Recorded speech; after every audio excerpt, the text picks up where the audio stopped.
देशाचे नेते, आपल्या सर्वांचे मार्गदर्शक आदरणीय शरदचंद्रजी पवार साहेब, शहराचे अध्यक्ष तुषार भाऊ कामटे, रविकांतजी वरपे, विद्यार्थीचे प्रदेशचे अध्यक्ष सुनीलजी गव्हाणे, राहुलदादा कलाटे, प्रकाशप्पा मस्के, विक्रांतजी पाटील, संदीपजी चव्हाण, देवेंद्रजी तायडे, सुलक्षणाताई शिलवंत, गणेश मामा बोंडवे, ज्योतिताई निंबाळकर, इम्रानजी शेख, काशीनाथजी जगताप, संतोषजी कवडे, धम्मराजी साळवे, अरुणजी बोराडे, व्यासपीठावरील सर्वच मान्यवर, समोर बसलेले सर्व आजी माजी पदाधिकारी, पत्रकार बांधव, सगळ्यांना जय शिवराय. खरं तर बराच उशीर झाला, फार जास्त वेळ बोलणार नाही, पण मगापासून सगळ्या गोष्टी ऐकत होतो तेव्हाची एक छोटीशी गोष्ट आठवली. एका माळरानावर एक झाड होतं. झाडाला पानं होती, फुलं होती. फुलांनी पानाविरुद्ध तक्रार केली की पानं फार आड येतात, त्यामुळे आम्ही दिसत नाही.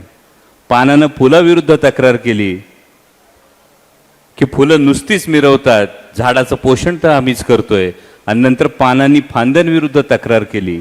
फुलांची पानाविरुद्ध, पानाची फांद्याविरुद्ध, फांद्यांची फुलाविरुद्ध तक्रार सुरू असताना वरून उडणाऱ्या पाखरांनी बघितलं आणि पाखरांनी सगळ्यांना एकदाच विचारलं, अरे बाबांनो, ज्याच्या जीवावर उभा आहात ते खोड अजूनही मुळाशी, विचारधारेच्या मुळांना तग धरून उभं आहे आणि म्हणून तुम्ही सगळे आहात. आणि मग पानं, फुलं, फांद्या सगळ्यांना कळून चुकलं की आपल्या खोडाशी जो प्रामाणिकपणा आहे तो आपल्याला जपला पाहिजे. सुरुवातीला अध्यक्षांनी जी खंत बोलून दाखवली, तुमच्या प्रत्येकाच्या जखमा आहेत आणि त्या असणार आहेत. म्हणजे अध्यक्षांच्या असतील, राहुलदादांच्या असतील, सुलक्षणाताईंच्या असतील.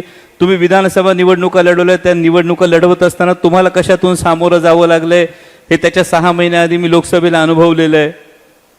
पण एक सोपं गणित का असतं, म्हणजे कलाकार म्हणून जेव्हा आम्ही काम करतो तेव्हा एक फार सोपं गणित असतं. ही छत्रपती शिवाजी महाराजांची शिकवण होती, कालच्या पुण्याईवर रायगडावर आजचा दिवस उगवत नव्हता आणि त्या पद्धतीने मागची पाटी जर पुसली नाही तर नव्यानं पाटीवर लिहिता येत नाही, हे वास्तव आहे.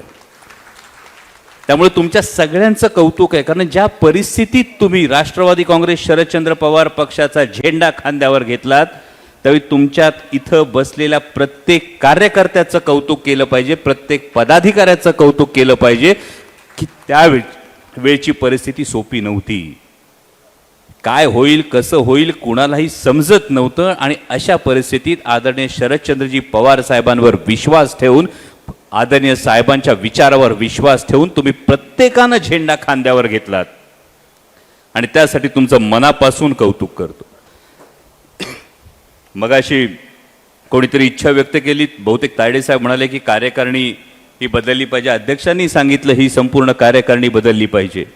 पण जेव्हा आपण विचार करतो तेव्हा 3 प्रश्नांचा फार महत्त्वाचा विचार असतो, तो हू, व्हॉट आणि व्हाय.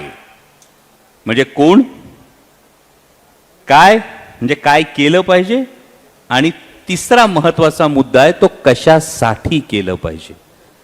आणि आत्ता आपण विचार करताना हू पासून सुरुवात करतोय, आधी कोण हा प्रश्न आपण विचारतोय. त्या पलीकडे मला असं वाटतं उलटा विचार करू, आपल्याला कशासाठी करायचंय याचा आधी विचार करू. आणि कशासाठी करायचंय मगाशी राहुलदादांनी सांगताना डीपीचा जो उल्लेख केला, कारण अनेकांना वाटतं, मगाचे अध्यक्ष बोलले एवढे जण इच्छुक आहेत, पक्षाकडून लढवण्यासाठी इच्छुक आहेत, सत्ता येते जाते, पद येतात जातात, लढायचं कशासाठी, हे समाजकारण, हे राजकारण करायचं कशासाठी, हे जाणून घेणं फार जास्त गरजेचं आहे.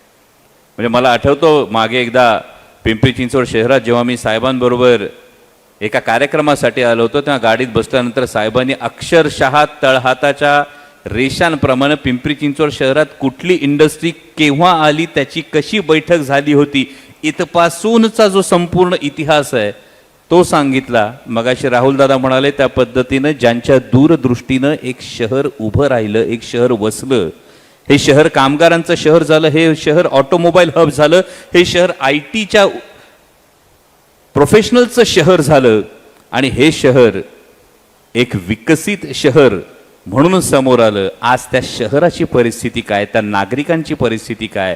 मगाशी वरपे साहेब म्हणाले त्या पद्धतीनं यातला नागरिकांचा वाटा कुठं आहे.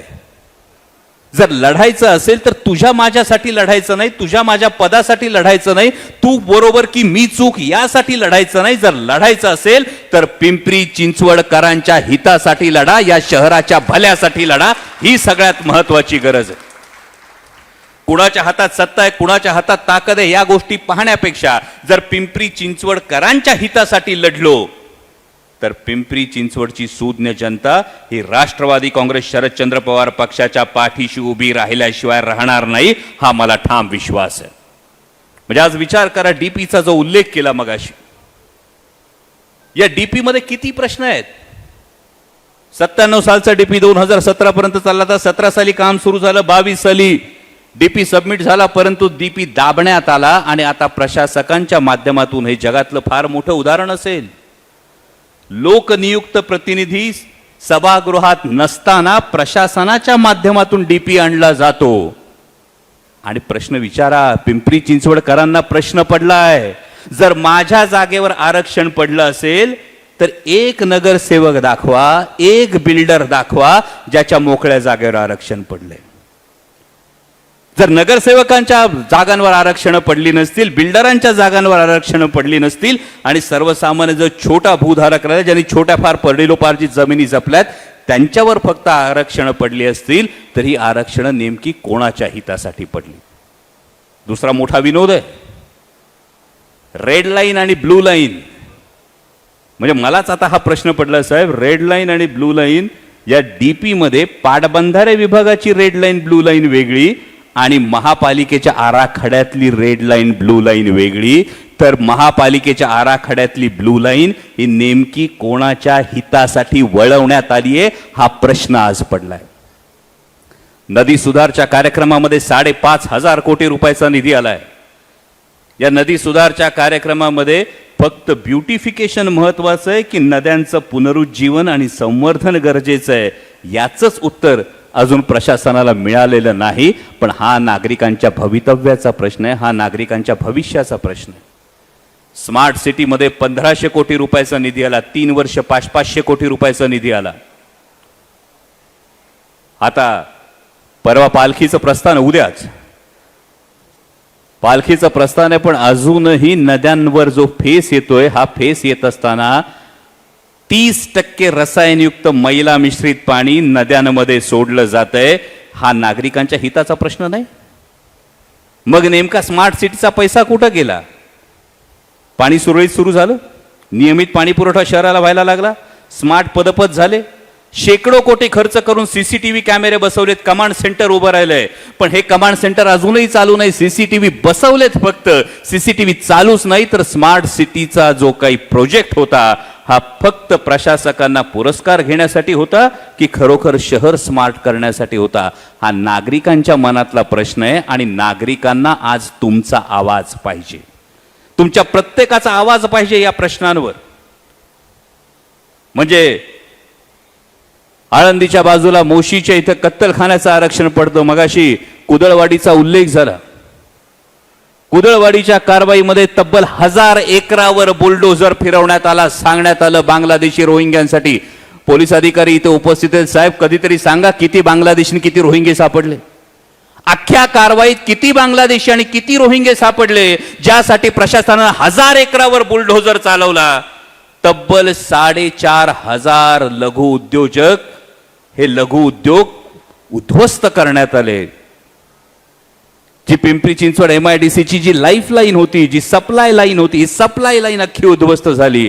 आणि त्यानंतरची महत्वाची गोष्ट की या भागातल्या तब्बल 175 एकर जमिनीवर महाआरक्षण टाकण्यात आले.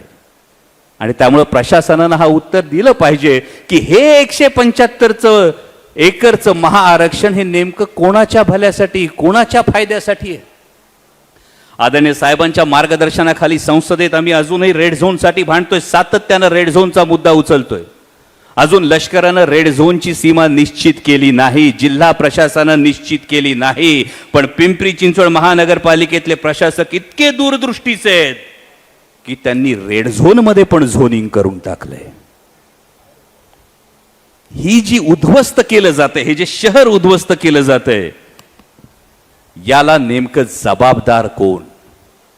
ज्या शहराचं नेतृत्व उद्या होणार आहे, ज्या शहराच्या महानगरपालिकेची उद्या निवडणूक होणार आहे, या शहरातलं जे हरित क्षेत्र होतं, ग्रीन झोन होता, हा 14% फक्त 4% आलाय.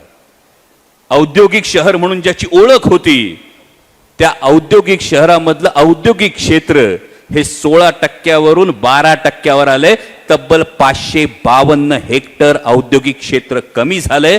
जर डीपी बघितला, मगाशी राहुल दादा म्हणाले 25,000 हरकती आल्यात. या 25,000 पेक्षा जास्त हरकती येण्यासाठी तुम्हाला प्रत्येकाला पिंपरी चिंचवड शहरातल्या सामान्य नागरिकाचा आवाज व्हावा लागेल. आणि जर तुम्ही आवाज झाला तर येणाऱ्या निवडणुकीत हीच जनता तुमच्या पाठीशी उभी राहील. कारण मगाशी रविकांत वरपे म्हणाले त्या पद्धतीने पिंपरी चिंचवड शहर आता फक्त गाववाल्यांचं शहर नाही. या गाववाल्यांनी अविरत जी मेहनत केली, या मेहनतीनंतर संपूर्ण महाराष्ट्र आज आलाय. आमच्या जुन्नर, खेड, आंबेगावची फार मोठ्या प्रमाणात इथं लोक आहेत. खानदेशातले लोक आहेत, मराठवाड्यातले लोक आहेत, विदर्भातले लोक आहेत, सांगली, सातारा, कोल्हापूरचे लोक आहेत. आणि या सगळ्या शेतकऱ्याच्या पोरांना ॲस्पिरेशन्स आहेत. एक नवीन क्लास तयार झाला आहे, ज्याला आपण रुर्बन क्लास म्हणतो. आईबाप गावाकडे असतात, शेती करत असतात, पोरग नोकरीच्या निमित्तानं, उद्योगधंद्याच्या निमित्तानं शहराकडे येतं, ते स्वतःची स्वप्न बघतं. या रुर्बन क्लासच्या व्यथा वेदना आपल्याला समजून घ्याव्या लागतील. आणि त्यासाठी आपल्या सगळ्यांना एवढीच कळकळीची विनंती आहे, कशासाठी करायचं हे जर लक्षात आलं तर काय करायचंय हे सांगायला देशाच्या राजकारणातले चाणक्य आपल्या पाठीशी आहेत. आणि कोणी करायचंय तर कोणीतरी येईल आणि तो करेल. यापेक्षा मी का नाही हा प्रश्न आधी प्रत्येक कार्यकर्त्याने स्वतःला विचारावा लागेल. कारण मी का नाही हा जर प्रश्न विचारला, मगाशी मी स्टेजवर बघत होतो, इतके उत्तम वक्ते अध्यक्ष तुमच्याकडे. विक्रांतजी, मी मनापासून कौतुक करतो तुमचं, तुम्ही हा इनिशिएटिव्ह घेतला त्याबद्दल. पण इतके उत्तम वक्ते, तेव्हा बसल्या बसल्या मी हाच विचार करत होतो की यातला प्रत्येक वक्ता हा व्यासपीठावर जितक्या तडफेनं, जितक्या प्रभावीपणे बोलतो, तितकाच प्रत्येक वक्ता हा वेगवेगळ्या प्रभागात सुद्धा बोलायला लागला तर नागरिकांच्या प्रत्येक प्रश्नालाही वाचा फुटेल. आणि जे सत्ताधिकारी मगाशी वरपे साहेबांनी सांगितलं त्या पद्धतीनं माझा वाटा, माझा वाटा, माझा वाटा याच्यामध्येच गुंतलेले आहेत, त्यांना कुठेतरी चाप हा नक्की लागेल. सरते शेवटी एवढंच सांगतो की शेतकऱ्यानं कष्टानं, दूरदृष्टीनं शेत कसलं होतं, पेरणी केली होती, पीक तरारून वर आलं होतं, ज्याचा उल्लेख मगाशी राहुल दादांनी केला. त्या शेतकऱ्याचं नाव आदरणीय शरदचंद्रजी पवार. आणि मात्र पिकाला आत्ताच्या काळात स्वार्थीची वाळवी लागली आहे. ही स्वार्थाची वाळवी जर झटकायची असेल तर तुमच्या माझ्यापैकी प्रत्येकाला अंग झटकून काम करावं लागेल. तुम्ही सगळ्यांनी अपेक्षा व्यक्त केली, मी वेळ द्यायला पाहिजे. 18, 19, 20 तारखेला दिल्लीमध्ये संसदीय कमिटीच्या बैठका आहेत. त्यानंतर साहेबांच्या समोर मी तुम्हाला शब्द देतो की दर आठवड्याला एक दिवस मी पिंपरी चिंचवड शहरासाठी उपलब्ध असेल, हा मी तुम्हाला शब्द देतो. फक्त एवढीच अपेक्षा, एवढीच एक इच्छा की पंढरीच्या पांडुरंगाची वारी निघाली आहे. आणि त्या पद्धतीने आपण ज्यांना आपला विठ्ठल म्हणतो, त्या पवार साहेबांच्या स्वप्नातून उभं राहिलेलं पिंपरी चिंचवड शहर त्याच पिंपरी चिंचवडकरांच्या हक्कासाठी साजेसं होईल, यासाठी कटिबद्ध होऊयात. शून्यातून स्वराज्य निर्माण करण्याचा आपला इतिहास आहे, तो इतिहास पुन्हा एकदा जागवूयात एवढीच अपेक्षा व्यक्त करतो आणि थांबतो. धन्यवाद. जय शिवराय. लोकशाही मराठी ऐका, पहा, जागरूक रहा.